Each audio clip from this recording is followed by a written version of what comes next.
buenas tardes a todos, bienvenidos a su podcast Una Sociedad de Colores. El día de hoy vamos a hablar sobre educación y diversidad cultural.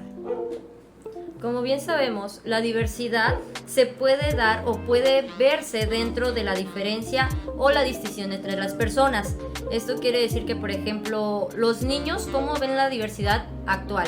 Entonces, cuando un compañero no es de su mismo lugar que ellos de origen, entonces cuando uno a lo mejor habla en lengua indígena, uno habla a lo mejor con el acento del DF, todo esto que pueda ser una distinción, una marca de algo diferente a lo que ellos conocen, ya estamos hablando de una abundancia de cultura. Entonces aquí podemos ver lo que es la diversidad cuando existe algo de otras cosas. Entonces, Marisol, ¿tú para ti qué es la diversidad actual ahorita? ¿Cómo lo podemos distinguir entre los niños? En los niños y en general, la verdad, la diversidad es todo eso que nos hace diferentes. Siempre he dicho, y no me voy a cansar de decir, que la magia del ser humano es que es diferente. Es que pensamos diferentes, somos diferentes, somos diferentes, simplemente existimos de manera diferente. Claro. Sin embargo, pues dentro de todo esto, muchísimas veces nos encontramos pues obstáculos que nos impiden ser nosotros mismos. Y es muy común hoy en día decir que diversidad es un concepto muy complejo. Sin embargo, no muchos se atreven a hablar de lo que es realmente diversidad. O por ejemplo, no sé si a ti, Fabio, ¿alguna vez te ha pasado que te has encontrado con alguien que, por ejemplo, supón tú, no puede escuchar ni hablar? ¿Cómo te comunicas con él? Vaya que hay distintas maneras de, ¿cómo podríamos decirlo? Comunicarnos con diferentes personas, vaya, que presenten algún tipo de discapacidad en este caso. Que se existen maneras, formas, porque por ejemplo el braille. Exactamente, lenguaje de señas también. Claro. Y hablando en un concepto más general, la diversidad no solo veamos en gente, porque sino también diversidad, vaya, cultural. Claro. Diversidad en animales, en biología, o sea, en ecosistemas, fauna. La diversidad en sí es muy general si nos vamos a esos términos. La verdad sí estoy muy de acuerdo contigo. Ya hablando de experiencias propias, yo he tenido casos en la secundaria donde la diversidad ha influido mucho en mí, ya que mi niñez fue hecho en Sonora y cuando regresé a mi ciudad natal de Guerrero, muchos me categorizaban de diferente forma, ya por mi tono, por mis costumbres, la forma de decir las cosas. Ahí influye mucho lo que es la diversidad, ya estando en el ámbito educativo. Pero, ¿sabes? Muchos no lo hacen de mala forma, lo hacen como una forma natural. Ya es normal en los alumnos, en los jóvenes, hacer la diversidad de una forma no tanto lo bullying, sino ya sale naturalmente de forma divertida. Es que si vamos a eso, ya en México, dentro de la educación, vaya, nosotros también crecimos con ese tipo de cosas. Claro. Es que va a sonar feo, pero en normalizar el bullying de ese tipo, porque aunque queramos o no, terminamos haciéndolo, aunque no queramos hacerlo de mala manera, crecimos de esa manera, vaya, y terminamos haciendo ese tipo de comentarios que sí, tienes razón, son graciosos de cierta manera. Muy cierto. Pero también tiene que ver mucho con los pronombres, con la de como, ay, mira su acento, es chistoso, a ver, dinos esta palabra. Entonces ya ahí empieza una marca, una diferencia entre nosotros lo que conocemos a lo que ellos conocen. Y de cierta manera se está excluyendo. Exacto. Y ya con eso uno no sabe si al otro lo está tomando de buena manera o de mala manera en el aspecto en cómo se lo están diciendo. Y fíjate que hasta, bueno, a lo mejor me estoy basando un poco en los niños, pero realmente es muy marcado cuando yo tuve este curso que les había platicado, entonces vimos distintos juegos y cuando estábamos charlando de que, ay, si ya conocías este juego, ¿no? Se marcó así como que es que en mi lugar lo jugamos de distinta manera. No, es que en mi lugar se llamaba de esta forma. Por ejemplo, el pesca-pesca, los atrapados, los congelados, o sea, ahí con que solo un juego se llama de estas formas, ya estamos hablando de mucha diversidad, muchas cosas que cambian. Ya hay diferencias marcadas. Ahí empieza lo que es el debate entre los jóvenes. No, se dice así. No, así no es porque esto es así. Uh-huh. Es como que ahí marca mucho en los niños. Sí. Ahora bien. A ver, ahora que lo estoy pensando, la verdad, pues pienso yo que hablando de todo esto también estamos hablando de cultura. estamos hablando de educación, de formas en las que aprendemos no solamente dentro de una institución, o sea, dentro de una escuela, sino también con otras personas, conforme a lo que vivimos, la experiencia que adquirimos. Y pues, no sé, Fabi, no sé qué opinas al respecto.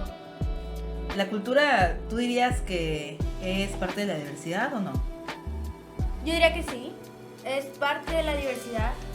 ¿Por qué? Te preguntarás, mi querida Marisol. Bien, dentro de lo que es la diversidad, como mencioné hace un ratito, no solo existe diversidad de personas, sino también de culturas. Y vamos a lo mismo que mencionaba Omar hace un ratito, de los ciertos lugares en donde nos encontramos, pues también de los acentos, hablamos de comidas, hablamos de formas de ser, formas de vestir. Hay muchas cositas dentro de las culturas de cada lugar que incluyen dentro de la diversidad. Ya uno se pone a relacionar diferentes ámbitos de la cultura entre el norte y el sur.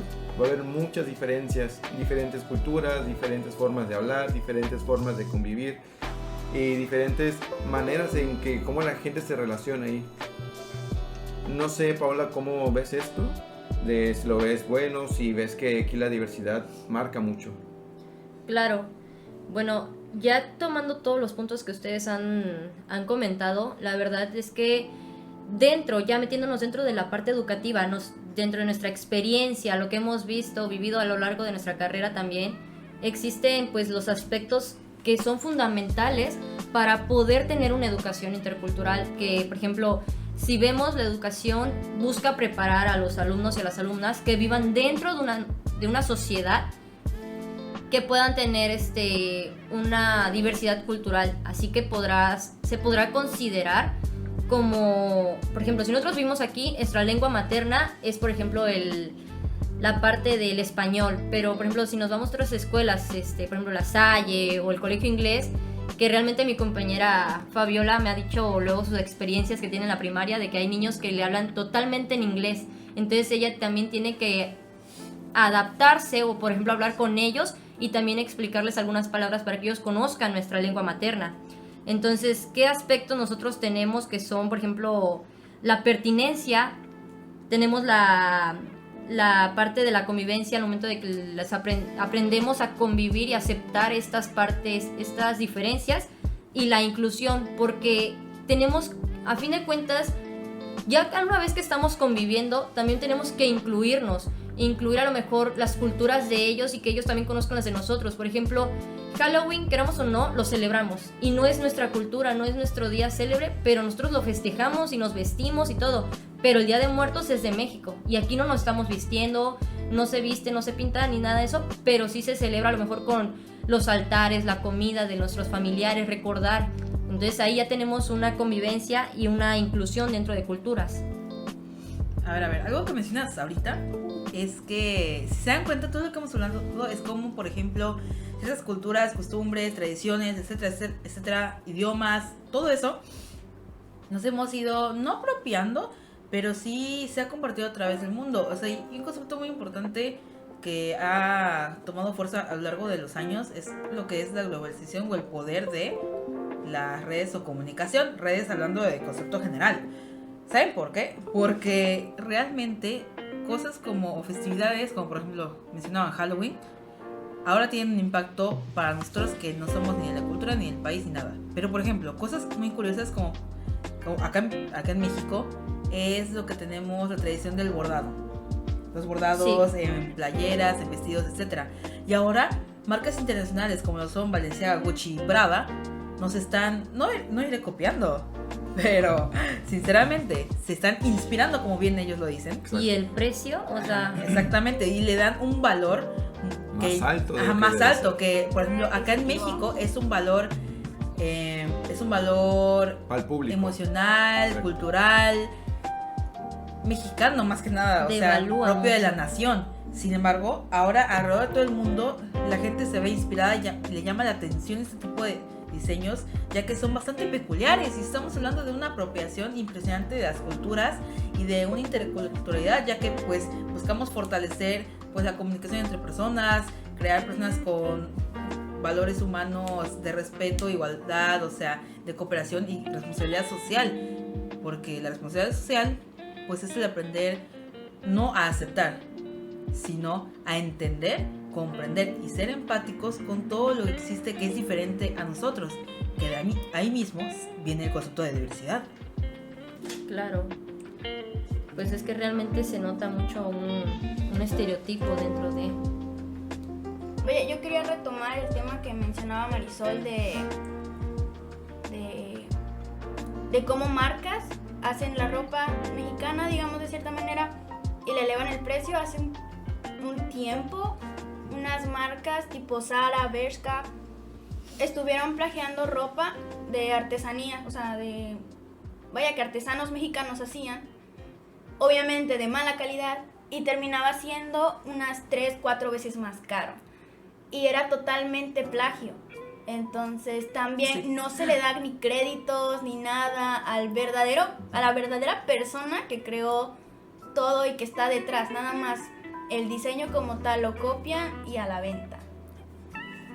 A mí, ahorita que estamos hablando de todo esto, me gustaría poner una pregunta sobre la mesa. Para ustedes, la educación intercultural, regresando también al tema de la educación, que es un tema bastante fuerte y delicado, ¿cómo creen ustedes que podemos generar un estado de pertenencia o de convivencia o inclusión dentro de las aulas? Ya que pues obviamente es muy importante no solamente que nosotros que ya somos adultos tengamos esta apropiación cultural y diversa, sino ahora en los niños o jóvenes, que sinceramente son el público más difícil de hacer que se interese. ¿Cómo crear ese estado de pertenencia, ese interés? Yo creo que conociendo, o sea, platicando con ellos. A lo mejor, como tú dices, planteándolo dentro del juego, dentro de la conciencia, o sea, que ellos jueguen y conozcan, que vean entre sus mismos compañeros. A lo mejor este típico juego de cada quien traiga una comida de su cultura, o simplemente con lo que sea, o sea, simplemente un dibujo. Todo eso te puede dar mucho a entender o analizar sobre qué cultura ellos tienen, a lo mejor, o conocen. De hecho, algo que mencionas que hacen mucho en el trabajo, en el lugar donde trabajo, de verdad, es eso. Vaya, en el colegio en donde yo trabajo hay muchísima gente de muchos países con diferentes culturas, con diferentes tradiciones. Claro. Y algo que se acostumbra cada cierto tiempo es como hacer eventos, hacer como festivales en los que cada cierto tiempo es como, no, esta es la temática de tal país, vamos a ver tales culturas. Los maestros más que nada se encargan de investigar sobre esta cultura. Obviamente los que son digamos, de esa cultura pertenecientes, los alumnos con los papás, se hace una junta para poder rescatar todo y así que los demás niños que no son pertenecientes conozcan. Y la verdad esto estaría muy muy padre que se implementara no solo en esta escuela sino en otras, porque así los demás niños, los demás estudiantes desde muy pequeños pueden aprender de eso. Eso me gusta mucho porque sí realmente se enfoca mucho en la pertinencia, que es como que guardar la congruencia o la coherencia de lo que ellos están celebrando o conocen. Vaya, y también incluyen a todos. De hecho, aquí donde se involucra mucho, dando en el tema de lo que es el Día de Muertos, cuando todos llevan diferentes comidas de diferentes nacionalidades, diferentes, por ejemplo, de comida de Guerrero, comida de Quintana Roo, comida de Jalisco, hay como que de Veracruz igual, exactamente. Claro. Es como que muchos llevan esas comidas y conocen cuál es como que la más típica de su lugar. Por ejemplo, ¿qué me puede decir la comida típica de aquí de Quintana Roo? Ay, son varias, por ejemplo los panuchos. ¿Te digo algo curioso? No tenemos, y algo que no muchos saben, no tenemos como tal comida típica. Exacto. Lo que tiene Quintana Roo, y es algo muy mágico y muy bonito, que por eso las demás personas de todo el mundo y de todo el país deciden venirse acá, es que tenemos una diversidad cultural impresionante. Somos demasiado diversos. Gastronomía, pero No, vaya. Una gastronomía, vaya, que te quedas, o sea, te vas para atrás, sinceramente. Tenemos gente de todo aquí, de Tabasco, Veracruz.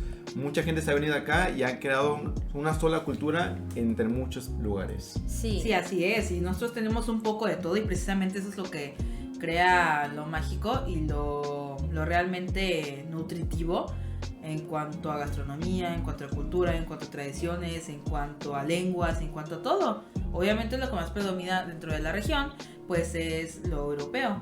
Así que yo digo que no, como tal no tenemos, por si no lo sabían, no tenemos como tal comidas típicas.